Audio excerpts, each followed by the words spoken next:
who I am? Folks call me the Bone Man. Ain't my real name, but it's the one that stuck. Tonight on Requiem Radio, they say music is eternal. But in Hollywood, eternity don't always mean peace. Back in the golden age, a genius named Korngold came to the Warner Brothers lot with ghosts already in his wake. But he wasn't alone for long. A cold piano, a flicker of candlelight, and a whisper from behind the wall. You're almost there, but not quite. This one's about inspiration, obsession, and the sound a soul makes when it's not ready to leave the stage. Stay close. Tonight's tale is called The Phantom of Stage 7.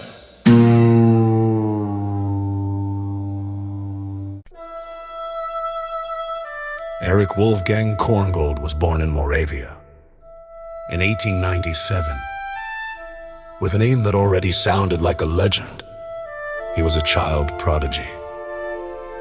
By 11, he was composing chamber works that stunned the greats. Mahler called him a genius. And by his 20s, he was writing operas staged in Vienna and Hamburg to thunderous acclaim. And then came Hitler. Korngold fled Europe in the early 1930s. His salvation came from an unlikely place, the Warner Brothers in Hollywood. The great German director Max Reinhardt convinced them to bring Korngold to California, where he would score A Midsummer Night's Dream for film. It was just a job, temporary. But once he stepped into stage 7 of the Warner lot in Burbank, he never looked back. Because stage 7 was haunted, and something there had been waiting for him. At first, it was subtle. A page of music he didn't remember writing. A measure perfectly orchestrated in a style he hadn't yet developed. He joked that his future self must be leaving him gifts. But then he came in one morning and found the door to his private composition room locked from the inside. When he finally got the door open, he found the piano bench warm to the touch, and a candle on the desk still smoking. Korngold was hired in 1935 to score Captain Blood, the swashbuckling breakout film for Errol Flynn. One night, a new security guard heard music coming from stage 7. He followed the music inside and quit on the spot. He said the piano was bleeding. The keys were soaked red. But when others arrived, it was clean.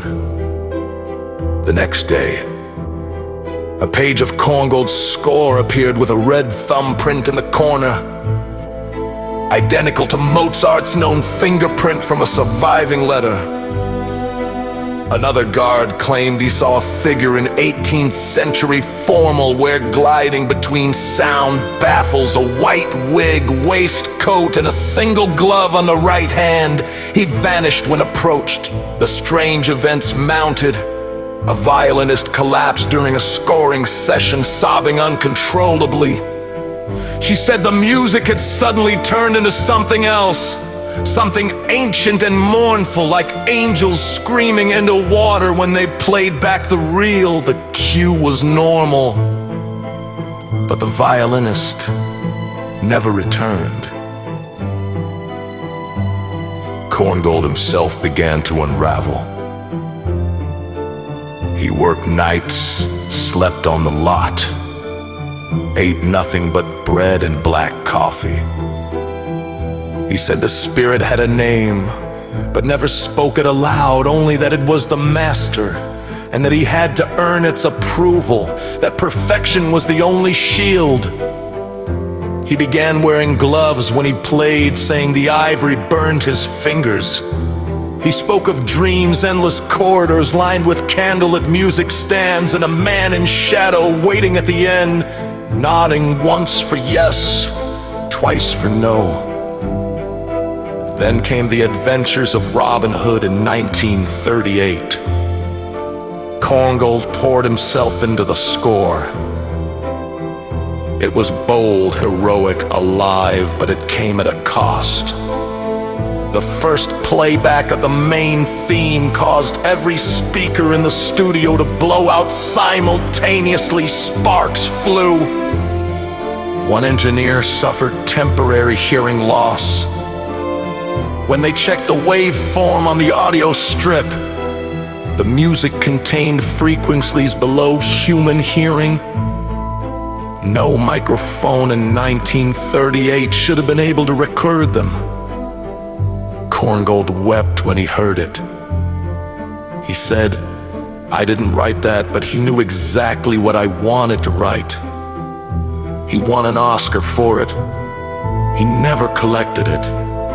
Instead, he returned to stage 7 that night and was found hours later, sitting at the piano in silence, surrounded by hundreds of pages of blank staff paper.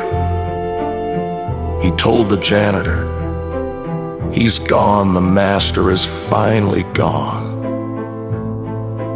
And now I must do it all alone." Korngold won 2 Academy Awards. He gave interviews in which he spoke of the ghosts of Hollywood and how the old world had followed him west.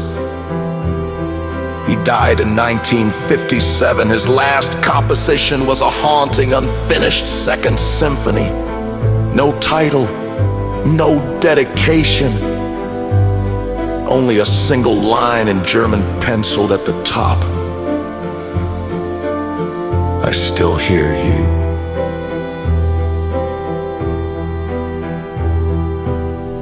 But the story doesn't end there. Stage 7 still stands. The Warner Brothers lot has been renovated a dozen times, but that space, that room, is almost never booked. Sound designers avoid it. Composers say it's off. Cold, even in summer. They still hear unexplained piano music in the middle of the night. One young composer tried using stage 7 for a horror film, but he left 2 weeks later. He wouldn't say what happened, but he now refuses to write any music in minor keys ever. Some claim they've heard the Robin Hood theme drifting faintly through the walls, played too slowly. Notes stretched like breath through a long tunnel. A final cadence that never resolves. And sometimes the cleaning crew hears something else. A faint aristocratic voice behind the wall, saying, "You're almost there, but not quite."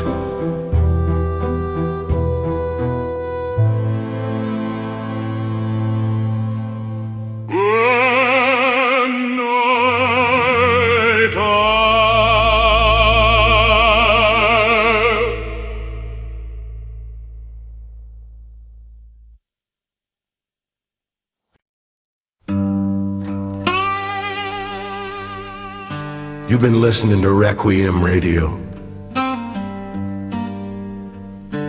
where music bleeds into the supernatural. And that was the Phantom of Stage 7.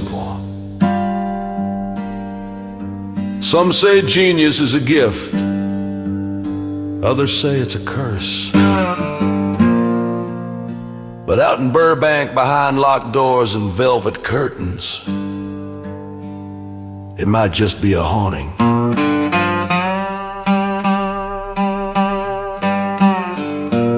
That piano still plays sometimes when the moon's just right. And if you listen close, you might hear old Wolfie himself tapping time. Ain't gonna be no more tonight. Y'all rest easy, and don't let the dark drive you home.